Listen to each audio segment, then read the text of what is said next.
Welcome to the Wingmen Show.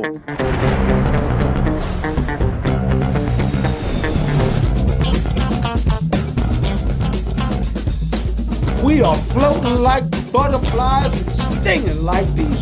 Rumble, you two badass jet pilots, rumble.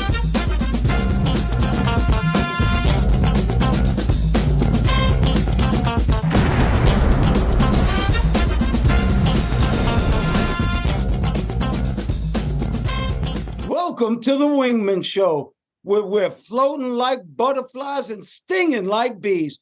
Rumble, you two badass jet pilots, rumble. Welcome to the Wingman Show. My name is Commander Drew Brown. My wingman, my friend, my main man is Dr. Paul Thompson. What's up, brother Paul? Hello, Mr. Drew. I'm doing fine today. I'm ready to do a show. Feeling pretty good. Vim and vigor, and glad to be alive. Well, you're looking pretty good there, Dr. Paul. So let's start off with our quote. And this quote states, "The foolish man seeks happiness in the distance. The wise man grows it under his feet." I'll do it again. The foolish man seeks happiness in the distance.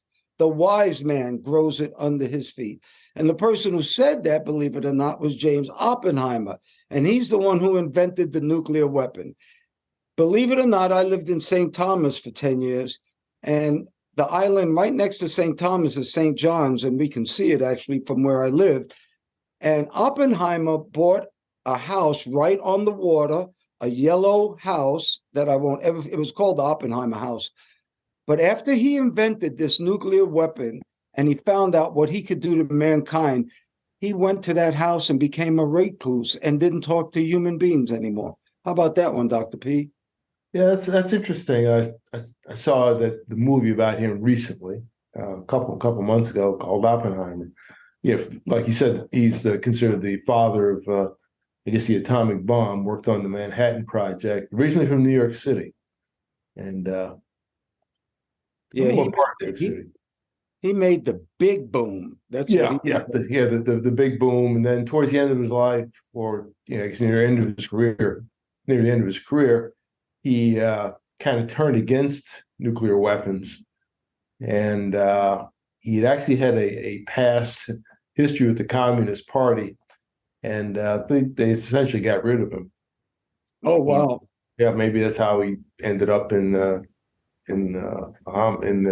St. Thomas. Oh well, how about this, Dr. Paul? What happens when I say, "Yeah, boy"? What do you think of? I think of one person, a group, one person. Oh, Flavor Flav. And would you believe it, Paul? He sang the national anthem at the Milwaukee Bucks Atlanta Hawks basketball game. And it was a trip. It was better than Roseanne Barr. But this, oh man, Flavor Flav singing the national anthem. It wasn't very musical, but it was a trip. And believe it or not, it was such a trip. The Atlanta Hawks beat the Milwaukee Bucks, and the Milwaukee Bucks have a super bad team. So everything just kind of went out the window. But Flavor Flav sang the national anthem. And I asked you this question: would Colin Kaepernick, would he have knelt if Flavor Flav was singing the national anthem? That's a good question. I don't know. The answer could be yes or no. I don't know. That, it's almost like we'll never know. But Flavor Flav he's just a little bit younger than we are. Yeah, he's 64. I couldn't believe that. Yeah, he's 64. I'm thinking of him 14, 15. He's 64. Right. And I think he played like 30 instruments or something like that. He's got some musical things. Singing is not one of them. But I was watching the same game, and it's very interesting. I liked his outfit actually. But there was a lot of controversy around it, but there was a quote he gave, and I'd like to read that. I got it here. "I can't live my life worried about what people might say about me. I won't let that stop me from trying new things and doing things I want to do." And he says, "Some people might not like that, but a sure failure is if you stop trying." Flavor Flav's on the Wingman Show. That's his big claim to fame. Flavor Flav made it to the Wingman Show. That's right. Public Enemy. How can you let a public enemy sing the national anthem. That's the name of the show. All right. How about this Bobby Knight story? Bobby Knight passed away, but I met Bobby Knight, believe it or not. And I remember listening to a story about him, and he said that he loved coaching his son. And I thought that was so touching because I'm a dad and I love father stuff. Anyway, when I saw Bobby Knight, I walked up to him and I said, "Hey, Mr. Knight, I really like that you loved coaching your son and you thought he was a great ball player." And he started to yell at me, Paul. "I didn't say that he was a great ball player. I never said this. I never said that." He was yelling at me, and I felt so honored because Bobby Knight yelled at everybody. He even hit one of his players, threw chairs across the court, and he was always known as a hurricane. Well, I got a little bit of that wind. How about that, Paul? No, that's good. I've seen him a couple of times in public. Once in Indianapolis, once at an airport. He didn't appear to be a particularly happy person, but a legend. Just walking. He did had the red sweater in both cases, which is interesting. I think one was a McDonald's All-American thing, where they bring the top high school players in. It was in Indianapolis at a place called the Pui, Indianapolis Center for Sports and Fitness. Great workout place. You could put like two 747s inside the place, work on it, and still do stuff. It's a huge thing. And they had like about two basketball courts. But he was there, and a bunch of other big time coaches were there too. Big time college coaches at the time. This is about 25 years ago. And wow. It was a who's who of big time coaches to see these McDonald's All Americans. But he stood out. He had the sweater on, and he had a crowd around him. And, he's a distinctive personality. He never killed anybody. No, he never killed anybody, but he won 2 national championships with Indiana. And he was quite a basketball coach, I'll tell you that. Well, Dr. Paul, you know this. Bad news everywhere. Bad news everywhere. Not on the Wingman Show. And how about this? The bad news doesn't really reflect what's going on. America is a lot happier than we think. They took a survey, Dr. Paul, and between 81% and 90% said that they were very happy or somewhat happy. And let me give you the categories that they were talking about. They gave a survey of 2,000 people, I believe, and they talked about family life, current housing, education, job, community, personal health, leisure time, standard of living, and household income. And between 81 and 90% said they were somewhat or very happy. And believe it or not, 50% of the people surveyed said they were very happy. I believe that we are a lot happier than we think. And if you stop watching the news, you might start feeling that. Just listen to our show because we talk about good stuff and not bad. They say if it bleeds, it leads. Not here, baby. If it's good, it should. Dr. Paul, we're very happy. And I bet you checked off very, very, very happy. Yeah, try to be happy. If you do like I said, everybody needs to take a news fast every once in a while. It's tough to do. I always do in the evening hours. I don't want to end the day with bad stuff. I know how bad it is because you got a 24-hour news cycle and everything is continuous. There's no let up, and they always have to have something going. You got to have something going. A lot of times it's the same thing, just rehashed. It's over and over and over and over again, almost like you're being programmed. Like you're a prisoner of war in some sense. There's a lot of psychological stuff that goes on. They may have a recording that you don't like or that's irritating and play it on and on and on. Do you remember during the Iraq War when they were trying to get some people? I don't know if it was Saddam, or get some of the Iraqis to give up. They're holed up somewhere. They would play this loud rock music. That was a tactic somewhere. They were playing this loud hardcore rock and roll for X number of hours and hours and hours. And I guess in addition to bombings or whatever else they did, it was to break the will of the enemy. They used music they thought they wouldn't like. It was not. Well, remember we talked about a 7-Eleven who had gangbangers and people they didn't want hanging around the store, and all they did was put up a couple of speakers and start playing classical music, and nobody came around the 7-Eleven anymore. Oh yeah. It's like kryptonite to Superman. Yeah, Kryptonite. take away the powers. What's kryptonite? Well, we were talking about being happy, and this is something that makes people happy. So here's your little quiz. Out of the top 10 candies, can you name 5 of them, Dr. Paul? The top 10 candies, can you give me 5 of them? Okay, since I don't eat candy, I'm gonna go on my memory. What I like, I'm gonna say Skittles, Milky Way. They don't even advertise Mars bars anymore. Skittles, Milky Way, Jolly Rancher. I think that was in a song. And now I'm running out of stuff. That's okay. I'll give you the top 10, Paul. Okay. These are the top 10 candies in America. And I do have to put a disclaimer on it. I don't do candy. Sugar is very bad for you. And if I did any candy, it would be this number one. I guess it's the number one candy. Reese's Peanut Butter Cups is number one. Okay. Then peanut M&Ms, regular M&Ms, Tootsie Pops, Twizzlers, Hershey's Milk Chocolate, Sour Patch Kids, Candy Corn, Kit Kat, and coming in at the last one, Starburst.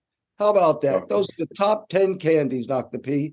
Okay. Yeah, I should have guessed Starburst. I'll have like a square every once in a while, maybe like a couple to 2 or 3 times a year, chew on it. It's not bad. Well, my little cheat, if I ever do it, is Reese's Peanut Butter Cup, and I like them frozen too. And then I eat around the sides of it, all the chocolate, and then I eat the peanut butter. So that's how I do it. Check out these badass jets we got behind us. I think Dr. Paul has an F-22 Raptor behind him, and I just got a pretty jet. Yeah, yours looks nice. I see looks like the flaps are down. Yeah, I got a pretty jet. We like showing jet. We have a great wingman for you today. Another 3M winner. It's amazing, these young kids. So that's all Wingman today. And everybody, if you're watching us on YouTube, please hit that subscribe button. Listen to us on Apple Podcasts, iHeartRadio. Hit us up on Instagram, Facebook. We even have a newsletter at wingmenshow.com. That's wingmenshow.com, where we give the gouge, and that's little insider information. And Dr. Paul, what was our newsletter about last week? It was a great one. Yeah, the newsletter last week was about, it was titled The Keys to Developing Forgiveness, Tolerance, and Patience. Boy, how about that? Those are the virtues that'll set you free. I'll tell you that right now. Also, on our website, you can write us and ask us a question. We have something called the Frequent Flow Line. For all you frequent flyers out there, thank you so much for listening. Thank you for tuning in. Share this podcast with as many people as you can. But we wanted to talk about our Frequent Flow Line, and we have a letter. And this was from a woman, believe it or not, in Columbus, Ohio, 63 years old. She doesn't have any children. This is an amazing question. How can I switch my mindset from saving to spending? And how should I spend my retirement money? A lot of people, Dr. Paul, work their whole life, bust their ass, save up all this money, and they die with their most money. They die with the most money that they've accumulated in their life. And to me, that doesn't seem right. I went to a financial planner, and he told me how much money I was going to have when I'm 90. My dad used to say, when I die, I'm going to die with a dime in my pocket so somebody can call and pick up the body. Mm-hmm. Well, now it doesn't cost a dime anymore to call. So you can say that I'll die with a cell phone in my pocket so somebody can call and pick up the body. What he was trying to say, and what I believe, is if you work hard for your money, you should be able to spend it. The best thing I ever did for my children is not give them a lot of money or leave them a lot of money, God forbid, when I pass, because they've all made it on themselves. They all made it by themselves. My son is a spine surgeon. My daughter's an attorney for the largest law firm in the world, and they've both got full scholarships for college. I helped them out with professional school, except for my son. I actually didn't, because he didn't send me a Father's Day card. And he was very mad at me. But you know what? He told me a couple of years later it was the best thing I ever did for him, because he became a doctor on his own. And I think people need to do that. And I'm not talking about generational wealth. I'm talking about the kind of people that we know that don't have millions and millions and millions of dollars. But buddy, if you work for it, you need to enjoy it. Dr. Paul, what do you think? Yeah, I agree. Tell Dr. Drew he should he should have sent it by FedEx. He'd have gotten the card. But anyway, yeah, if she's got a problem, she's 63 years old. Do something for yourself. Don't know what her situation is. There's no problem spending money. Someone will take your money. That's not a problem. We haven't asked anybody to send it to the Wingman show, but I'll just put that out there as an option. But realistically, you can donate, you can do something for yourself. I mean, there's so many cars you can drive at the same time, so many vacations you can take at the same time.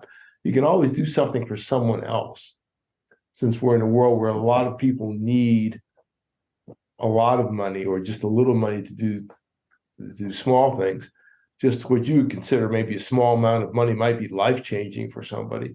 So if you really don't know what to do, you can give an individual something, or you can give it to one of many thousands of charities that are around. So I think I'd say I don't see that as a problem. It's a good problem. Just don't go to excess. Take a cruise. Go on a jazz cruise. Dr. Paul, who changed my mind was my son. My son said money is currency. That means it should be flowing. You should flow with your money and don't be so scared to spend it. Well, it's easy coming from him because he was my son. I grew up with very little, very, very little, actually. I was big into saving.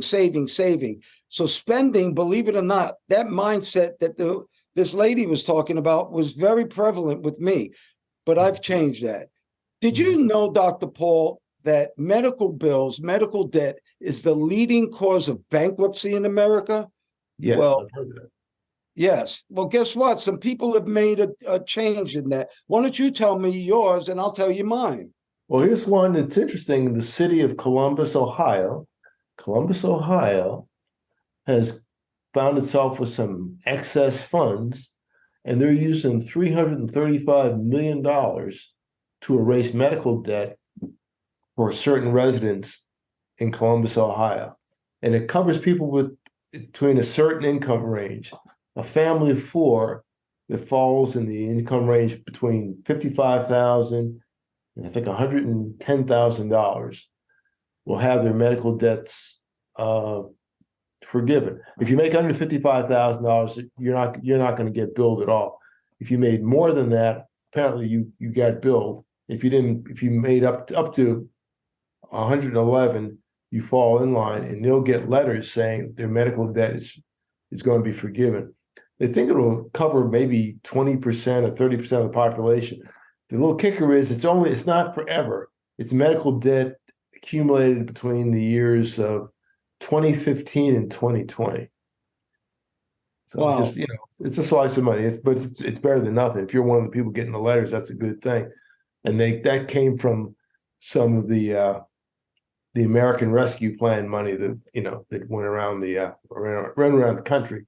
So they had a little surplus, and they're going to help people out with some people out with their medical bills. That's great. How about I got a baseball player, Todd Helton. He was drafted by the Colorado Rockies. He played 15 years for them. Matter of fact, he was the first Colorado Rocky that they retired his jersey. Well, this guy, Todd, has given $10 million of his own money to help the people of Colorado, help them with their medical bills. And he joined up with this Rest in Peace medical debt. And Rest in Peace has given billions of dollars to help erase medical debt. You know that they sell you medical debt, I think, a penny on a dollar. In other words, if you have $1 worth of medical debt, the hospitals will sell it to you for a penny. So sometimes a little bit of money will wipe out a lot of medical debt because they overcharge anyway. So I don't know what to say. Those bills are ridiculous. Yeah. That brings me to a Wingman PSA from the 11 Facts in Life, from fact number 4. Have purpose. Find your gift and use it. Have purpose. Find your gift and use it. You know, Dr. Paul, I said everybody's LeBron James. Maybe not in basketball, but they might be in engineering, in art, in something. I think everybody is a LeBron James. You have to find that gift. And if you find that gift and you start working on it and you're able to make a living on it, life becomes a lot easier. What do you think, Doc? I agree. I agree. It's kind of the philosophy of Flavor Flav. You know, like you said, talked about failure. Some people might not like that, but a sure failure is if you stop trying. So you got to find that gift. You got to keep trying. That's good. So how about this, Dr. Paul? I love this. You know, we're going to give the gouge now. Remember, wingmenshow.com. Just write us at wingmenshow.com and you'll be able to read some of these things. But I'm going to give you the gouge. That's insider information or shit you need to know.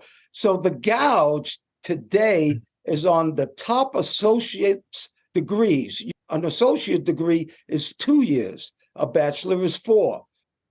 The gouge is with an associate's degree. These are some of the salaries that you can get. And I don't think people realize that. Myself, I believe in getting a bachelor's, a 4-year college degree. There's nothing wrong with more education. But if you're going back to school or you might need this, here's some of the opportunities that an actual 2-year degree will give you. A radiation therapist can start off at $73,000 and go up to $107,000.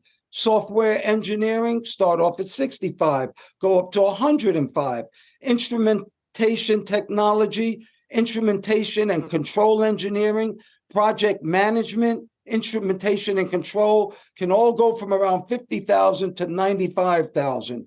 There are things, and they're very specialized fields, a lot of them in medical, but you only need a 2-year degree to start getting one of these jobs. Yeah, 4 years to get in college, get a bachelor's degree, 2 years for an associate's. But it's good to find things that pay. There are some things that require no college, but generally you need some technical training. That's the things that you mentioned are primarily technical.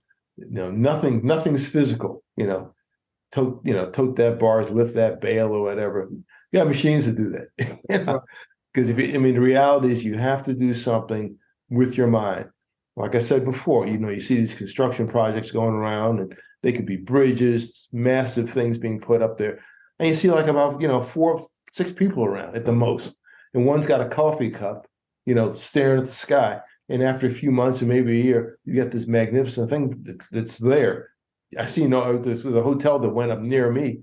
I didn't see anybody working on it ever. It's around the corner. It's open now. It's open. We're open. Never saw anybody. I think I saw a couple of guys nailing something once. But we have machines that do that. So the world of work, this is with or without AI. You've got to control the machines or control processes that work the machines or learn how to develop things on your own or supervise projects. Project management is that's a popular thing. And you can get degrees in and certification. And I think that requires less than a 4-year degree. I think that's a 2-year program also. It pays well. Yes, pays well. And with that happiness thing, I forgot to tell you this, but people with college degrees were generally happier than people without college degrees. That was really important. Older people were happier than younger people also. And they did mention that making money was an important part of being happy so you could pay your bills and you weren't worried about money. Mm-hmm. So all that did come up with the happiness thing. Hey, right. Dr. Paul, why not give you some good information, because these are the 8 worst things you can do for your eyes. And your eyes are very important, and sometimes we take them for granted. But would you like to hear the 8 worst things you can do for your eyes? Yes, sure. The first thing is all of them are obvious, but the first thing is smoking. Smoking really can hurt your eyes bad. They can hurt because of the blood vessels in your eyes. Smoking is number 1. Number 2, staring at your smartphone. They're saying staring at your smartphone now doesn't allow you to blink. And if you don't blink, you don't get moisture in your eyes. So you need to take a break from staring at your smartphone. Number 3, not wearing sunglasses. UV radiation will really hurt your eyes. Number 4, sleeping in your contact lenses.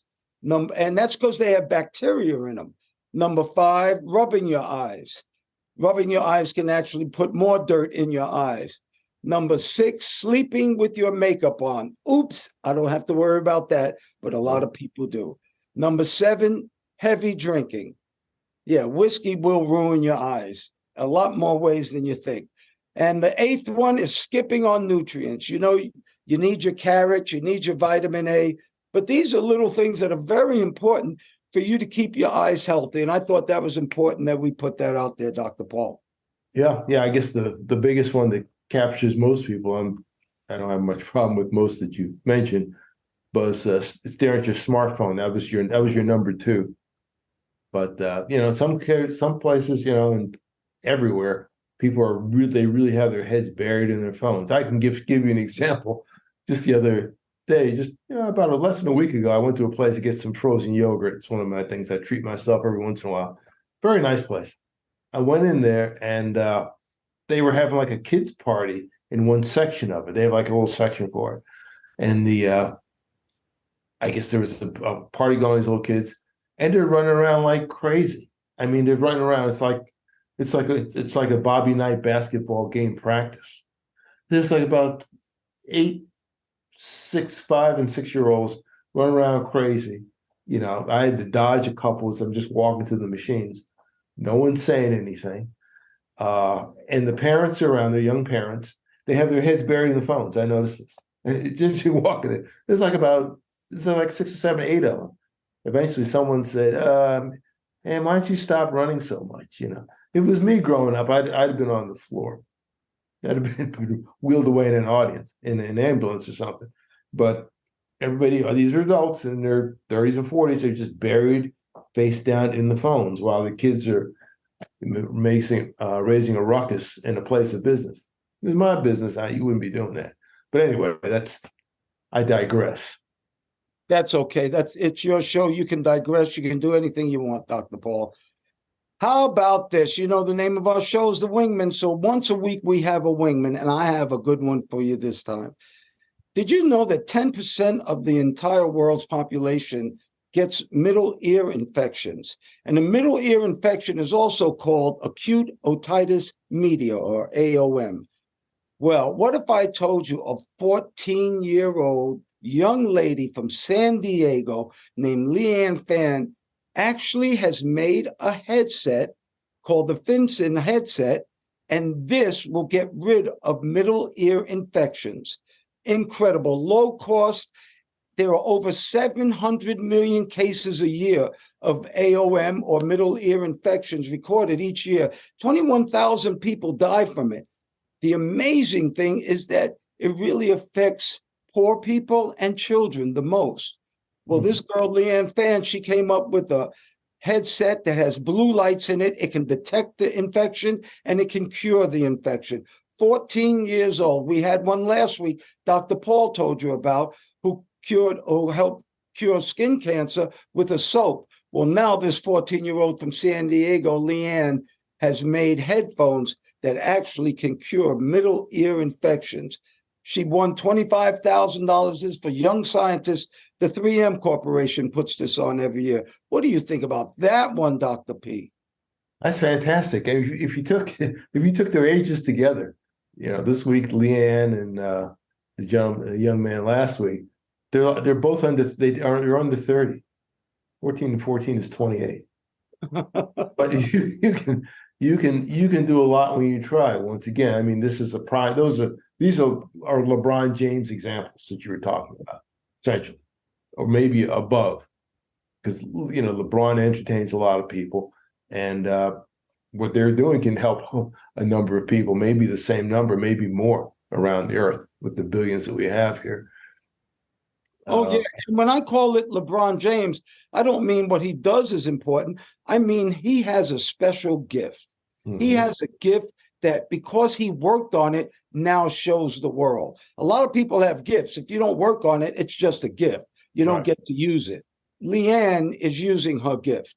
Yeah. Dr. Paul, anything that makes you and our listeners happy, anything that is meaningful to you and our listeners, and anything that you think is beautiful, Dr. Paul and all our listeners, may you have that today. and forever. Dr. Paul, I pray for peace. I pray for peace. Everybody should take a breath and relax at least once during the day, just to unwind, take care of yourself. And we appreciate all those who listen, like, and share our message. If you would remember to subscribe to our YouTube channel and hit the notification, that bell button, so you get an alert every time we put out a new episode. Peace out. Peace out. Thank you once again, Dr. Paul Thompson, my friend.